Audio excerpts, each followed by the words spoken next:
Okay, one more video on a little bit of the AA program. As people ask me, and one of the most controversial pieces of it is the 12 steps. And the first step of that is what they say is the one you have to do. I guess I've heard that's the one you got to do perfectly. Well, I don't know if you can do it perfectly or not, but that first step is you admit you're powerless over, in this case, AA, powerless over alcohol, and that your lives have become unmanageable. And it's a we program. Again, we do this together. So, what does that mean to be powerless over alcohol? Does that mean,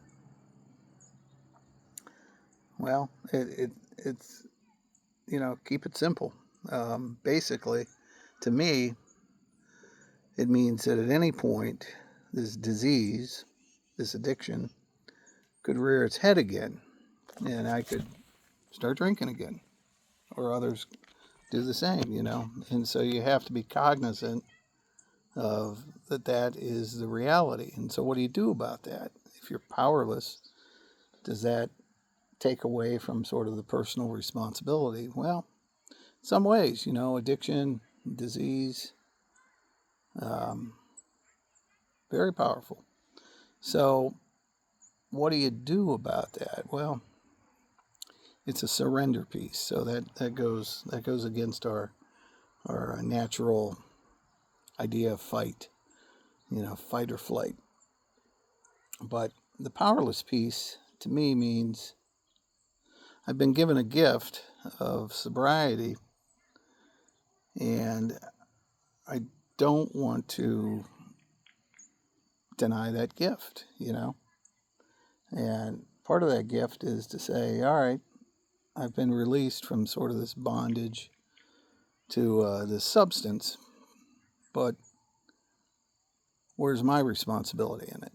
Well, mine is that I've been taught certain principles. I've been allowed to get into the AA program, and I can work these certain steps. And if I work those steps and I work the program, then I stay sober. It's just the way it's worked. It's worked with me. It's worked with countless others. So that's my responsibility, is to work the program. If I don't work the program, if I don't maintain a spiritual basis, then I might very well pick up a drink again. And so my goal is to continue to work the program. Now, do I ever think about drinking? Sure. But I have to look at it like that privilege has been taken from me, right? I no longer have the privilege to pick up a drink. Because if I do, we do what's called play the tape out. How's it worked before? Well, if I decide or I stop working the program, I start drinking, all bets are off, right? Today's a good day to drink, tomorrow's a good day to drink. And so all those things spiral then, and then I play the tape out and I say, all right, what happens when I start drinking every day? Relationships crumble. I make bad decisions. I do things that are outside my character, outside of integrity. And so I just have to keep it simple and say, I don't have that privilege to pick up a drink again. That sends me down a road that I don't want to go on. And I don't have to, fight over it in my head. I can just say, I just can't do that anymore. And I've got a support group that'll help me through that. And so that's the whole idea of the powerlessness, the first step,